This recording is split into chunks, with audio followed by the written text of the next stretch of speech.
सभी को जय गजानन। पिछले वीडियो में हमने अग्नि की कथा के विषय में जाना। महर्षि गृत्समद प्रहलाद से मदासुर एवं भगवान श्री एकदंत का वर्णन कर रहे थे। महर्षि भृगु के पुत्र च्यवन की उत्पत्ति के पश्चात महर्षि भृगु ने च्यवन को तपस्या करने हेतु कहा। हजारों वर्षों की तपस्या करते हुए महर्षि च्यवन एक वन में स्थित थे और उनका संपूर्ण शरीर वृक्ष की डाल एवं पत्तों से ढक चुका था। उस समय वहाँ महाराज शर्याती राज्य कर रहे थे और एक दिन वे अपने संपूर्ण सैन्य सहित एवं राजकन्या और उसकी सखियों सहित वन में शिकार करने आए थे। उन्होंने सभी को सावधान करते हुए कहा कि इस वन में महर्षि च्यवन तप कर रहे हैं, इसलिए ऐसा कोई कार्य न किया जाए जिससे उनका तप भंग हो। राजकन्या सुकन्या अपनी सखियों सहित आगे गई और उसे पत्तों और डालों के बीच कुछ चमकती वस्तु नजर आई। आश्चर्यचकित होकर उसने एक लंबा कांटा डालकर देखा और वह महर्षि च्यवन के नेत्र में जाकर लगा। कांटे पर रक्त देखकर सुकन्या घबरा गई और उसी क्षण एक चमत्कार हुआ। सभी सैनिकों की मलमूत्र क्रिया बंद हो गई और वे सभी अपने पेट को पकड़कर पीड़ित होने लगे। राजा को विचार आया कि अवश्य अनर्थ हुआ है। उन्हें संपूर्ण वृतांत ज्ञात हुआ और वे अत्यंत क्रोधित हुए। सुकन्या लज्जित हुई और सभी महर्षि च्यवन से प्रार्थना करने हेतु उनके पास गए।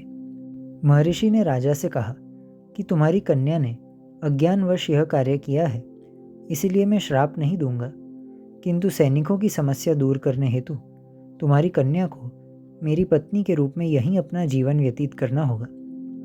राजा के पास कोई विकल्प नहीं था और सुकन्या वहीं पर महर्षि की सेवा में रत हो गई। कुछ समय पश्चात देवताओं के वैद्य अश्विनी कुमार वहां पधारे और महर्षि ने उनसे अपने नेत्र को पहले जैसा करने को कहा, साथ ही अपनी वृद्धावस्था को दूर करके तारुण्य प्रदान करने को कहा। बदले में अश्विनी कुमार उनसे कहते हैं कि यज्ञों में हमें आहुति नहीं मिलती, आप अपने तप के बल से हमें यह अधिकार प्रदान कीजिए। दोनों ने एक दूसरे की बात मान्य की। महर्षि को तरुण अवस्था प्राप्त हुई और एक यज्ञ के आयोजन का निर्णय लिया गया।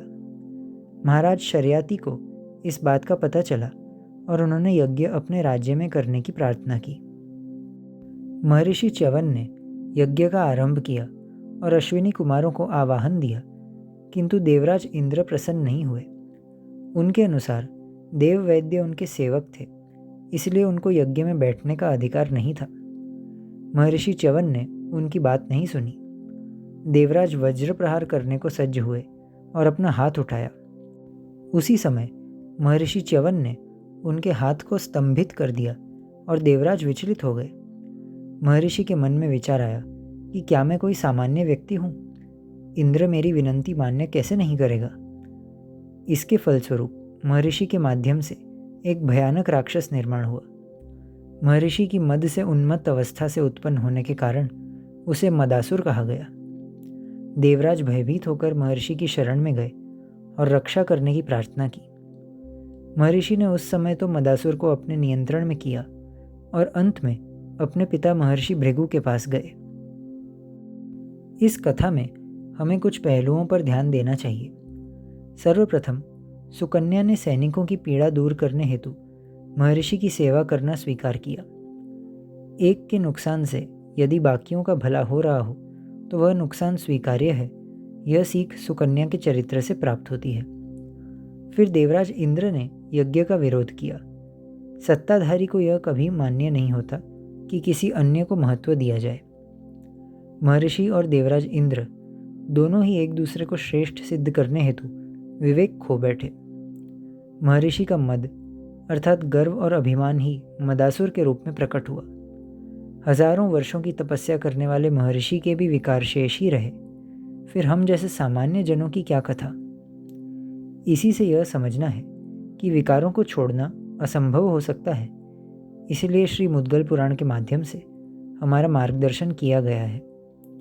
अपने विकारों सहित भगवान श्री गणेश की शरण लेने से विकार शांत होते हैं और ऐसे शरणागत विकार फिर हानिकारक नहीं होते।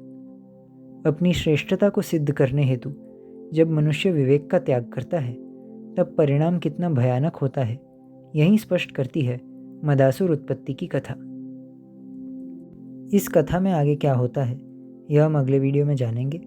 तब तक के लिए आप सब आनंद में रहें और एक बार फिर से जय गजानन।